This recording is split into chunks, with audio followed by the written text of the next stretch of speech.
पुणेकरांना अक्कल शिकवायची वेळ आता फॉरेनरवरती आलेली आहे. रस्त्याचे नियम पाळत नाहीयेत, की कुठं गाडी चालवली पाहिजे, फुटपाथवरती गाडी कोण चालवतं का, रस्त्यावरती गाडी चालवली पाहिजे.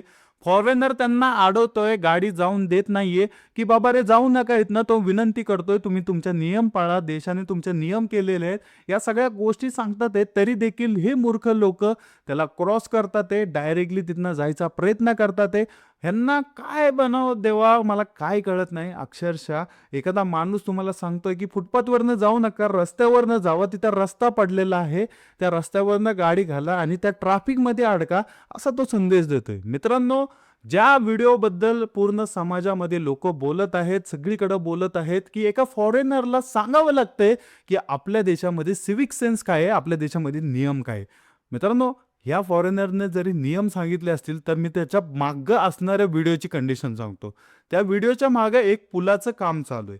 त्या पुलाचं नाव आहे मित्रांनो रक्षक चौकातला पूल, जो औंध एरियामध्ये येतो. आणि या पुलाच्या कारणामुळं मित्रांनो त्या एरियामध्ये पूर्णतः ट्रॅफिक होतं. दिवसभर या पुलाचं काम चालू असतं, पीक टायमिंगला पण काम चालू असतं मित्रांनो, 5 नंतर आणि सकाळी पण काम चालू असतं. आणि त्यामुळं ह्या एरियामध्ये तो रस्ता छोटा झालेला आहे. तिथं इन्स्ट्रुमेंट्स असतील, सगळे साहित्य असेल तिथं आहेत. रस्ता एकदम अरुंद होतो आणि तिथं ट्रॅफिक जास्त होतं मित्रांनो. तिथनं लाईन कुठंपर्यंत जाते, तिथनं डायरेक्टली मित्रांनो अलीकडच्या ब्रिजपर्यंत लाईन जाते. एवढी ट्रॅफिक होते, त्या पुलापर्यंत जाते कधी कधी. एवढं ट्रॅफिक जाम त्या एरियामध्ये होतं. आणि याच गोष्टीमुळं मित्रांनो, जे सर्वसामान्य गोरगरीब लोक आहेत, ज्यांना वेळेवरती ऑफिसवरती पोहोचायचं आहे, सर्वसामान्य लोक जे झोमॅटो बॉय असतील, स्विगीवाले असतील, ज्यांना 10 मिनिटामध्ये ऑर्डर पोहोचवायची आहे, जर ऑर्डर त्यांच्यापर्यंत पोहोचली नाही तर त्यांचा पेमेंट कट होईल, त्यांचा पगार कट होईल. मित्रांनो, त्यांना बॅड रिव्ह्यू बसेल, त्यांच्यावरती निगेटिव्ह फीडबॅक जाईल. या गोष्टी त्यांना करायच्या आहेत. सर्वसामान्य लोक ज्यांचे लहान लहान मुलं, ऑफिस सुटल्यावरती महिला ज्यांचे लहान लहान मुलं घरापर्यंत वाट बघतात आहे की माझी मम्मी लवकर येईल, त्या ट्रॅफिकमध्ये 1.5 2 तास अडकावं लागतं ह्यांना. त्यामुळे हे काय करतात तर फुटपाथवरनं गाड्या घालतात. मित्रांनो, फुटपाथवरती गाड्या घातल्यावरती जे अर्धा तासाचं ट्रॅफिक त्यांना लागणार आहे, मोठमोठ्या भल्या भल्या गाड्या घेऊन एक एक माणूस त्या गाडीमध्ये असतो. आणि या गाड्यांमध्ये मोठमोठ्या गाड्या घेऊन ही लोक त्या मार्गावरनं चालतात आणि पूर्ण जाम करतात. एका गाडीमध्ये एकच माणूस आणि गाडी घेऊन आलेला आहे, टू व्हीलर वापरत नाही. यामध्ये मित्रांनो मोठमोठे क्रशर्स असतील, कंटेनर्स असतील, मोठमोठे ट्रक्स असतील, ते देखील असतात. एवढा अरुंद रस्ता आणि त्याच्यामधनं जाणाऱ्या हजारो गाड्या. आणि याचमुळं मित्रांनो तिथं ट्रॅफिक जाम होतं. आणि हे सर्वसामान्य लोक ज्यांना घरी लवकर पोहोचायचंय, हे सर्वसामान्य झोमॅटो बॉय, स्विगीवाले बॉय, डिलिव्हरीवाले, ज्यांना लवकरात लवकर त्यांची डिलिव्हरी पोहोचायचे, हे लोक, सर्वसामान्य लोक ज्यांना लॉग इन करायचं ऑफिसमध्ये, ऑफिसमध्ये जर वेळेवर लॉग इन केलं नाही तर त्यांचा पगार कापल, हे लोक ह्या फुटपाथवरनं गाड्या घालतात. आणि फुटपाथवरनं गाड्या घातल्यावरती तिथं पोहोचायचा प्रयत्न करतात की वेळेवरती मी पोचलं पाहिजे, कारण माझी पगार आहे 20,000, माझा पगार आहे 15,000. जर त्याच्यातनं पैसे कापले तर माझ्या खिशाला कात्री बसल. या उद्देशानं ही सर्वसामान्य लोक टू व्हीलर फुटपाथवरनं घालतात. लवकरात लवकर तिथंपर्यंत पोहोचायचं बघतात आणि तिथं पोचल्यावरती पहिलं श्वास घेतात की आज मी वेळेवरती पोचलो, माझा पगार काटणार नाही. आज माझी वेळेवरती डिलिव्हरी झाली, मी स्विगीचा फूड दिलो, माझी यांना डिलिव्हरी वेळेवर झाली, त्यामुळे यांना माझा पेमेंट कटणार नाही, निगेटिव्ह फीडबॅक बसणार नाही. माझी मुलं रडत होती घरामध्ये, त्यांच्यापर्यंत मी लवकर पोचले. हे सॅटिस्फॅक्शन जे आहे त्या आईला असेल, हे सॅटिस्फॅक्शन जे असतं त्या काम करणाऱ्या मुलांना असतं, आणि हे सॅटिस्फॅक्शन जे नोकरीवरती जातात त्यांना असतं. मित्रांनो, पिंपरी चिंचवडमधनं औंध भागामध्ये किंवा पुण्यामधले जे IT पार्क आहे, सेनापती बापट रोड असेल, त्या एरियामध्ये जाणारे असंख्य लोक आहेत. आणि तिथंच ह्या 2 ते 3 एरियामध्ये अक्षरशः ट्रॅफिक जाम होतं. मित्रांनो, SB रोडला जे असेल ते मेट्रोच्या कामामुळे एवढे दिवस ट्रॅफिक जाम होत होतं, आता थोडं नॉर्मल झालेलं आहे. औंध परिसरामध्ये मित्रांनो एक काम चालू आहे, जे ब्रिज आहे, कनेक्टिव्हिटी होणार आहे मित्रांनो. जिथं ऑलरेडी आधी सिग्नल होता, त्या सिग्नलमुळं ट्रॅफिक जाम व्हायचं. खूप मोठा तो सिग्नल होता आणि त्या सिग्नलमुळं मित्रांनो कुठेतरी सरकारने आणि तिथल्या पिंपरी चिंचवड महापालिकेच्या प्रशासनाने एक निर्णय घेतला की आपण ह्या जनतेचं थोडंसं टाइम कमी करूया. एखादा वर्ष याच्यामध्ये जाईल, परंतु तिथं ब्रिज जर झाला, तिथं फ्लायओव्हर जर झाला, तर हा जो टाइम आहे तो पूर्णतः वाचेल. त्यामुळे मित्रांनो, ह्या फ्लायओव्हरचं काम वर्षभरापासून चालू आहे, जे की अंतिम टप्प्यात आहे. थोड्या दिवसामधनं ते संपून जाईल. आणि या गोष्टीमुळे मित्रांनो त्या एरियामध्ये पूर्ण ट्रॅफिक जाम होऊन जातं. आणि याच्यामध्ये मित्रांनो फुटपाथ जे आहेत ते मोठे आहेत, ऑलरेडी एकदम व्यवस्थित बनवलेले आहेत. पिंपरी चिंचवड महापालिकेचा काहीही ह्याच्यामध्ये दोष नाही आहेत. एवढे मोठे रस्ते, एवढे मोठे प्रशस्त फुटपाथ आहेत, सायकल मार्ग आहे, चालण्याचा मार्ग व्यवस्थित आहे. त्यामुळे मित्रांनो, अक्षरशः लोकांना असं वाटतं की बाबा रे, इकडं एवढ्या लोकांनी ट्रॅफिक केलेलं आहे, पूर्ण लाईन जाम करून टाकलेली आहे, मला माझ्या मुलापर्यंत वेळेवरती पोहोचायचं आहे, मला माझ्या ऑफिसवरती वेळेवरती पोहोचायचं आहे, मला ऑप्शन नाही आहे, मी चिडचिड करत बसू का, मी रडू का इथं? तर सर्वसामान्य लोक काय करतात की जाऊन दे बाबा, रिस्क घेऊया, फुटपाथवरनं गाडी टाकली, फुटपाथवरनं गाडी टाकतात डायरेक्टली. हे ज्यांना अर्धा तास त्या एरियामध्ये लागणार आहे, ते डायरेक्टली 2 मिनिटामध्ये तिथपर्यंत पोहोचतात, बाहेरनं गाडी काढतात आणि त्यांच्या मार्गावरती जातात. आणि हे जे ट्रॅफिक आहे, जिथपर्यंत कन्स्ट्रक्शन चालू आहे, ज्या चौकामध्ये कन्स्ट्रक्शन चालू आहे तिथपर्यंत, तिथून पासून 500 ते 600 मीटर पर्यंत असतं. त्याच्या पूर्ण रस्ता मोकळा असतो मित्रांनो. रस्ता एवढा सुंदर आहे त्या एरियातला, तिथं ट्रॅफिक होत नाही असा एरिया आहे तो.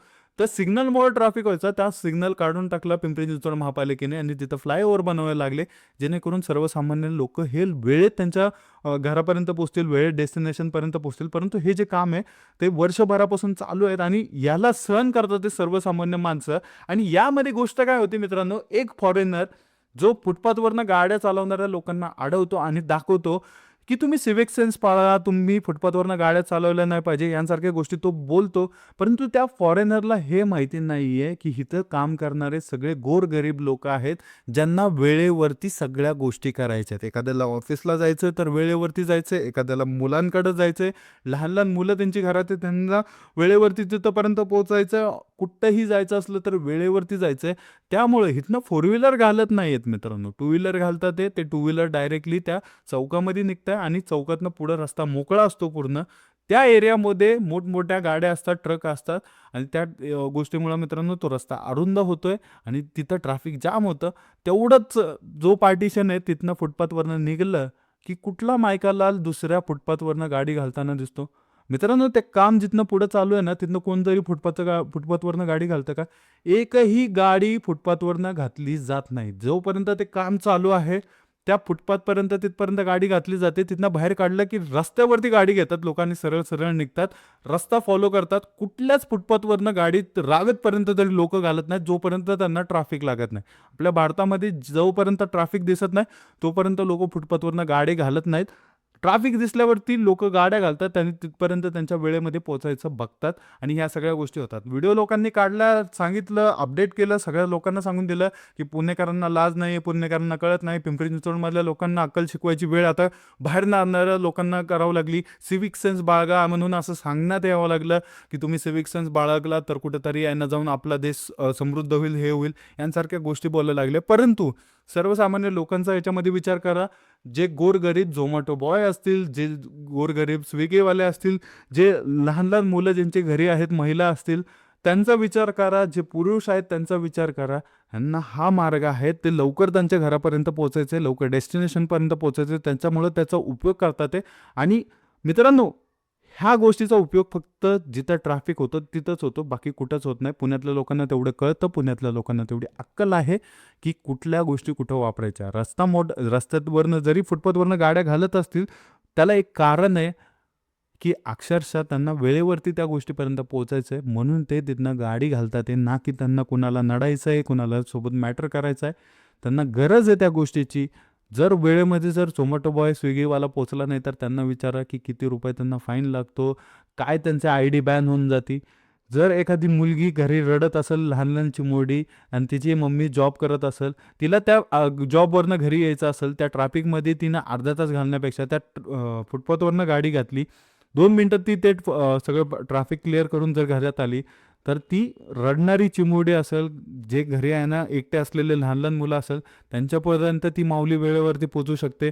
जे गोरगरीब लोक आहेत, ज्यांचा पगार कट होतो वेळेत न पोचल्याने, त्यांचा देखील कुठंतरी तिथे हे होऊ शकतो. मित्रांनो, या सगळ्या गोष्टी असतात, प्रत्येकाच्या मागं संसार असतो. त्या गोष्टीचा विचार करूनच लोक त्या गोष्टीचा अवलंब करतात आणि लवकरात लवकर पोहोचायचा प्रयत्न करतात. आणि मी हे म्हणत नाही आहे की मी ह्याचं सपोर्ट करतो की फुटपाथवरनं गाड्या घातल्याच पाहिजे. पुणेकरांना जिथं ट्रॅफिक जाणवतं तिथंच फुटपाथवरनं गाड्या घातल्या जातात, ना की आडरानामध्ये जिथं रस्ता क्लिअर आहे तिथं फुटपाथवरनं गाड्या घालणं, सिव्हिक सेन्स न पाळणं हे पुणेकर करत नाहीत. याची गॅरंटी मी तुम्हाला देतो. जिथं ट्रॅफिक आहे तिथंच पुणेकर दाखवतात की बाबा रे आम्हाला त्रास होतो आणि आम्हाला वेळेवरती पोचायचं आहे, त्यामुळं आम्ही हा नियम तोडतोय, आम्हाला माफ करा. ह्या सगळ्या गोष्टी बोलूनच मित्रांनो ते करतात. आणि हा व्हिडिओ जो व्हायरल होत आहे, ठीक आहे, त्याच्या देशामध्ये सगळ्या गोष्टी व्यवस्थित असतील, त्याने शिस्तीत बघितल्या असतील की बाबा रे आमच्या इथं सिव्हिक सेन्स आहे, लोक येणार रस्त्यावरनं गाडी चालवत नाही. परंतु त्याच्या इथं जर एखादं कन्स्ट्रक्शन असेल तर ते जेवढ्या स्पीडने कंप्लीट होतं किंवा ज्या सिस्टम्स असतात त्या एवढ्या जलद गतीने कामं करतात की ते काम म्हणायला मित्रांनो त्याला लोकांना तेवढा त्रासच होत नाही. किंवा त्या एखादा जर आहे ना त्यांना तिथं काम करायचं असेल तर पर्यायी दुसऱ्या मार्गाचा अवलंब ते लोक करून देतात की ह्या मार्गाने तुम्ही जाऊ नका, हे सगळं बंद आहे थोड्या दिवसासाठी, तुम्ही दुसरीकडनं गाड्या घाला, यांसारख्या गोष्टी तिथं नियम असतात. आणि त्यामुळे मित्रांनो त्या लोकांना सवय आहे की बाबा रे आम्ही इथं नियम पाळतो, म्हणल्यावरती आम्ही दुसऱ्यांकडे पण एक्सपेक्टेशन करू. परंतु याच्यामध्ये सर्वसामान्य लोकांची दोष नाही आहे. याच्यामध्ये ना कुठल्या त्या कन्स्ट्रक्शन्सवाल्यांची चुकी नाही आहे की चांगलं क्वालिटी वर्क पाहिजे असेल तर थोडा टाईम लागतोच. ना की याच्यामध्ये त्या फॉरेनरची चुकी आहे की मी फुटपाथवरती आहे ना येऊन अडवतोय तुम्हाला. कारण माझ्या इकडं आहे ना ह्या सगळ्या गोष्टी कॉमन आहेत, आम्ही नियमांचे पालन करतोय, अशा गोष्टी तो सांगत होता. त्यामुळं चुकी जी आहे ती मित्रांनो, ती चुकी जी आहे ती कुणाचीच नाही आहे. चुकी आहे फक्त परिस्थितीची की ती वेळ जी आहे ती वेळ कंप्लीट झाली पाहिजे. तो ब्रिज व्यवस्थित झाला की सगळं नॉर्मलाईज होऊन जाईल. कोणच फुटपाथवरनं गाड्या घालणार नाहीत. आमच्या लोकांवरती आम्हाला अभिमान आहे. त्यामुळे त्यांच्यावरती कोणी बोट उचलू नये एवढीच आम्ही विनंती करतो. नक्कीच व्हिडिओ आवडला असेल तर लाईक करा, सबस्क्राईब करा. भेटूया पुढच्या व्हिडिओमध्ये. जय हिंद, जय महाराष्ट्र.